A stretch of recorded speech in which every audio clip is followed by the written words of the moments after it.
This works for all integers. We're going to test, and you test the base case, it's called. And the base case is usually n is equal to 1. Sometimes n can be 0 or n can be 2. If it's not suggested, n is going to be 1. The first, for all integers, all integers z plus. That's what this one has to work for, I think. I didn't, for some reason, I didn't take down the full thing.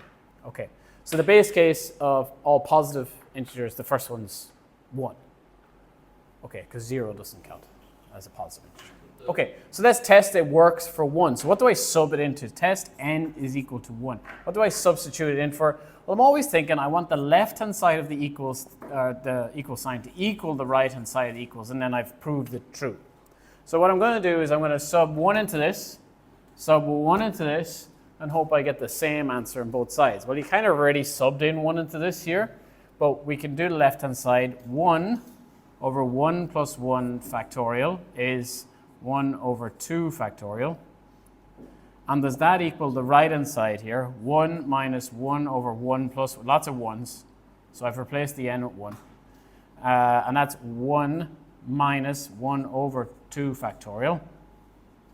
Okay, not looking exactly the same yet. But what's 1 over 2 factorial? A half.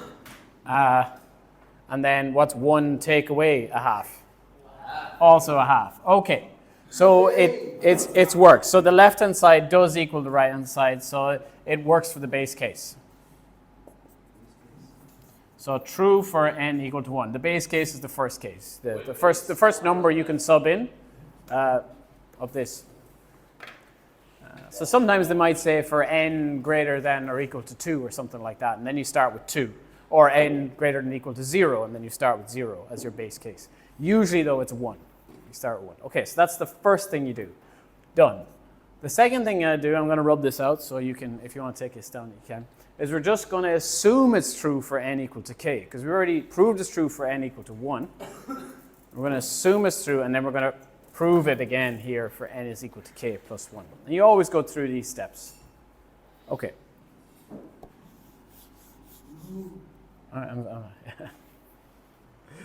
Okay. So we're going to, step 2, we're going to assume.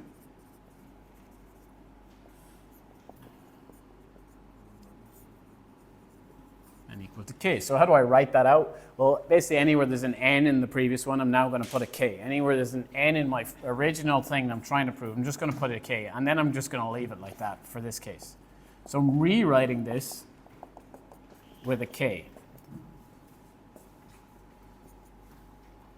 So we know it works for one case. Now we're going to try and prove that it works for every case, one more than one case. Okay, so that's an assumption step. You'll always do that step. You'll just replace anywhere there's an n with k. And then this bit is the bit that's the real proof by induction part. So we're proving. So we're going to prove for n is equal to k plus 1.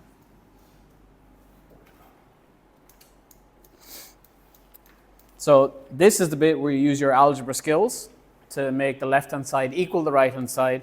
We just used simple arithmetic skills in the first step because there was no letters involved anymore. We just worked it out. So the third step is algebraic. So there's going to be there's going to be k's now that we have to have the left-hand side equal the right-hand side. It's not just going to be a half equal a half. It's going to be something with k in it equals something with k on the other side. Yes, sir. Yeah. Ryan thinks it's arithmetic. I don't think it's arithmetic. There's an arithmetic sequence, yeah. No, arithmetic. Is it Yeah. arithmetic or is it arithmetic? No, it's arithmetic. The sequence is pronounced arithmetic, but I think most people pronounce it arithmetic when you're saying. Wait, how's it pronounced arithmetic? The sequence, an arithmetic sequence. Yeah. Yeah. Yeah. Okay. Let's prove it true for k plus 1. What do we write in? Well, every time there's a k, we replace it with k plus 1. Okay? So let's do that first. And this is what you'll do every time. So we're rewriting all this out. So what do we put here? Okay, so instead of k, we put k plus 1 on top of the fraction. And what do we put instead of k plus 1 factorial?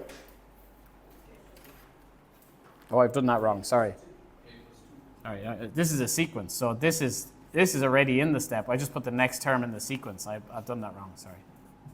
K plus 2 factorial. It's just the next one. This is a sequence, so I'd have to prove for the next one. Yes, I've subbed it in, but this one's already still here. So K plus 1 factorial is still there. So I'm putting in the next one in the sequence. I'm trying to prove it true for the next one in the sequence. So would you then have to do also on that other side plus K plus 1 over K plus 1? No, well, that one on the other side should equal what? This one on this side should equal what? 1 minus 1 over Just 1. K plus No. 1 minus 1 over K plus 2 now. Now, how did that work? Is it still factorial? So, yeah, still factorial. That's factorial. So we've added one more. We've gone to the next one in this series, yeah?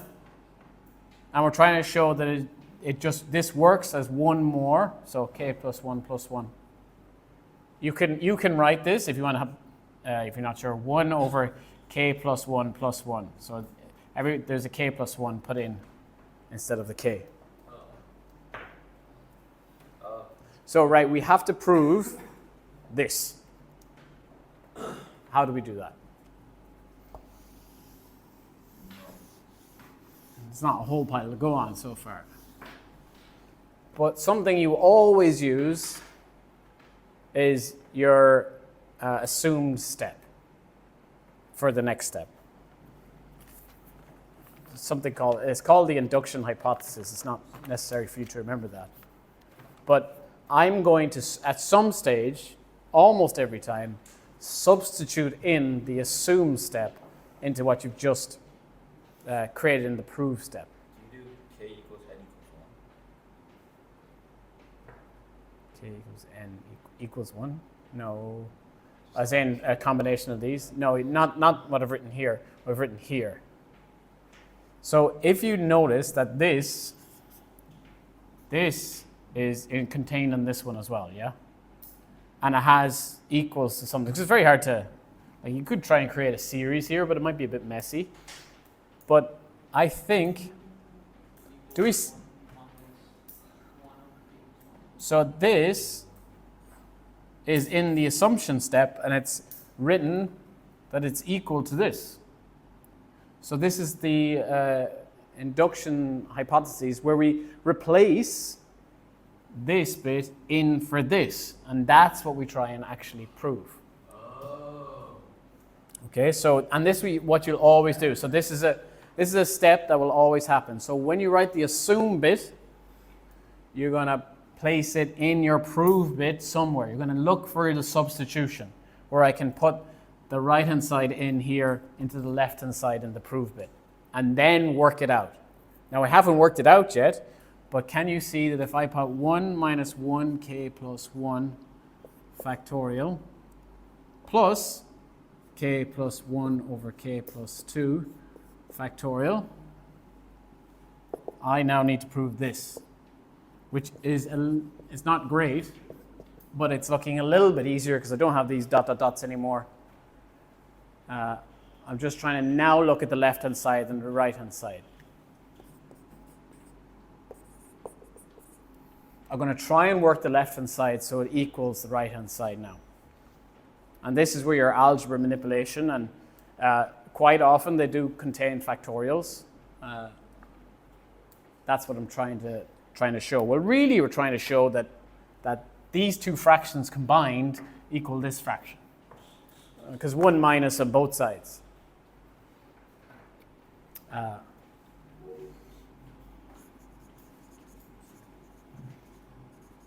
So we did that from, that's called the induction hypothesis. What's the other? Yeah. Is that the fully simplified? That's not it done. Now I'm going to try and just combine these two together. How do I combine fractions together?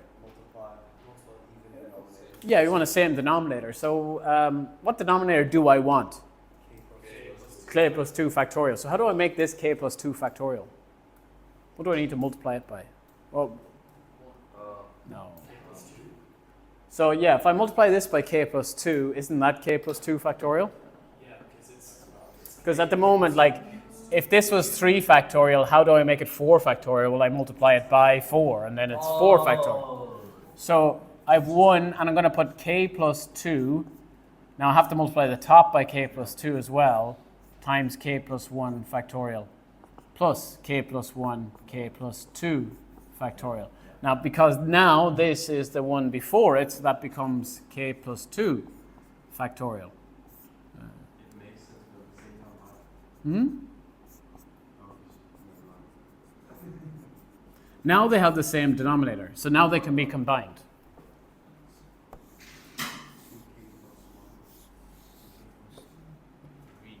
Okay, now be very careful of this sign.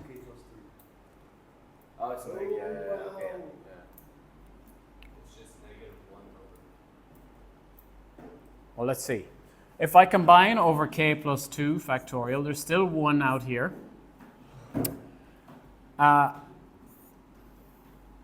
Now I could write this one first and then subtract these two, couldn't I? If I want. It's the same. If you don't like, so this is negative, this is subtract. This whole thing is negative, isn't it? Like these two are both negative. You could rewrite this plus minus minus, which I might do. I'm going to write this as plus minus k minus 2 plus k plus 1. So the minus is applied in now. So the k's cancel, and we're just left with minus 1. So if 1 plus minus 1 over k plus 2 factorial, well, of course that's the same. That minus can sit out here. The fraction is negative, therefore it is negative. And therefore we have done it. We have proved it's true just by using a common denominator.